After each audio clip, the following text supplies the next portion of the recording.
This is the Sports Timeout Podcast Special Edition with Wes Underwood.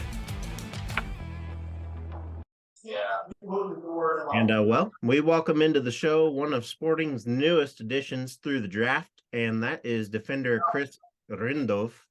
How are you, sir? Doing pretty well. How about you? Not too bad, not too bad. Hope I didn't butcher that. Did I do good? No, it was pretty good. Yeah, most people don't say it like that, so it's good. A little change of pace, which is awesome. Good to hear. Good to hear. And let's go ahead and open up with the draft. And now that it's been a little while, kind of walk us through what was going through your mind just before getting drafted, and then the feeling you got after getting that call. Yeah, so I mean, obviously, I was at home just with my parents and kind of close family, watching the draft, as I assume most of the guys were. And obviously, the first round took a long time. I think it was total around 2 hours or roughly like that. And obviously, each team's taking their time because each draft pick's very important. And kind of going through that, obviously nerves are kind of going up and down a little bit. Tried to stay as calm and kind of confident as I could be. And then obviously once the first round was over, I don't want to say I was a bit gutted, but I did see myself potentially going in the first round just from kind of some talks previously. But obviously kind of second round started to go a lot quicker, and we had like the website up a little bit. It just kept refreshing, showing new names. And when it kind of came up that Sporting KC had drafted me, it was kind of, I don't want to say a shock, but it was like really awesome to see that obviously I'd gotten drafted. I mean, they were, I think, 37th pick, which was pretty much right after the first round was over. And obviously once I saw my name, I kind of knew that it was, now this is it. Like, I've been selected. And then a few minutes later, Peter called me and kind of gave me the good news saying that they'd selected me, and I was pretty ecstatic. Didn't really have many words to say, just kind of overflowed with emotions and kind of joy of having the prospect and potential to become a professional soccer player. So it was awesome. That sounds awesome. And I mean, about how long was it after being drafted before you got to meet the rest of the team and coaches and all that kind of stuff? It was a pretty quick turnaround. So I think the draft was on December 21st, and I got into Kansas on January 6th. So around 2-3 weeks after. So it was pretty quick. And that being said, getting over there, you come from a perennial powerhouse team in Maryland. There you were a freshman walk-on and ended up being on the all Big Ten first team, and got to be in that selection. That tells me you have a pretty good work ethic.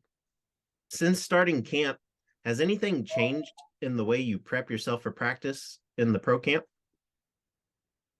No, nothing in particular. Just obviously, I think first few days trying to learn as many of the guys' names as I can, just kind of learn the entire environment and kind of the area that we're at, and then from there kind of figure out the times where I'm able to do some extra work and do some things that obviously going from college to pros, it's a pretty big step up. So, there's going to be things that you got to kind of adjust to your game and kind of continue to improve. And obviously playing alongside some of the older guys, like vets like Fonte and Zeus. I mean, they're an extreme help so far. I mean, they've been on and off the field just kind of giving me pointers, especially since coming from like a defensive standpoint. They've been in the league for a long time, and they know what to do. So just kind of piggybacking off of what they do, and obviously it's been double days and long preseason, just kind of trying to keep my body as fresh and kind of the recovery as good as possible, and just kind of seeing the little things that they do, like ice baths after continuous, just pre-practice stretching, post-practice stretching, doing all those little things and kind of continuing there. And then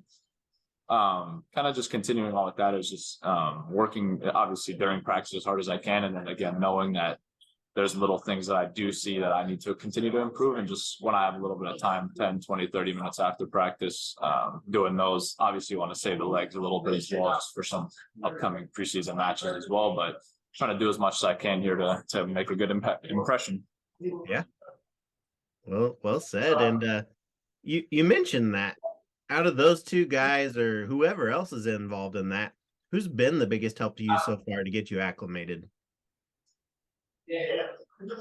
Probably to get acclimated, I would honestly say like the younger guys, like KP, Jake, Duke, and all those guys, obviously because they're kind of around my age, just kind of knowing, kind of following their steps. But in terms of more on the field, I'd say it'd probably be Fonte and Ford. Those are probably the two that I've kind of looked up to. Obviously, Fonte being left center back and one of the vets on the team. He knows how it goes, and he's got a lot of experience, and he sees the game obviously in his aspect and he knows the way that the coach wants to play and how they want to play. So he's just giving me little pointers here and there and kind of showing that, whether you think this is good or not, like this is the way we do it, and this is the way that we're gonna have to continue to do it, and just kind of feeding off of what they want to do and what obviously the coaches told them that they want to do, and just kind of continuing to learn and obviously be more of a sponge, and then trying to influence the game on the field and off the field the way that I would previously, but really just trying to learn at this point and continuing to just improve upon that. Yeah. That's awesome. That's awesome. And this team went on a pretty big run last year, just falling short of the postseason by a few games after a late kind of kickstart there. What's something that you could bring to this team this year to help give that extra spark towards another postseason run?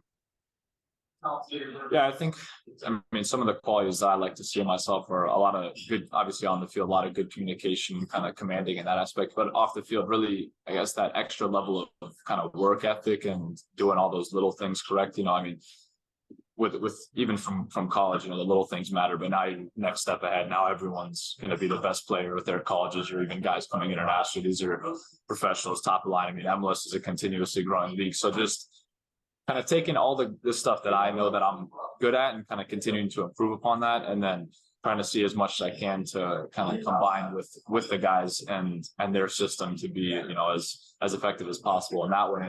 And I think with my capabilities on the ball, off the ball, and just kind of influence on the team in games, out of games, just any role that they kind of see fit for me, I'll try and do it to the best of my ability. And then if there are things that need to improve, being okay with that, it's obviously going to be a big learning curve. So just got to continue to kind of absorb it and just kind of keep growing from that. I feel like one of the things with me is I always really do like to kind of push myself to keep getting better regardless of what it is. And I think it's going to be no different here in sporting.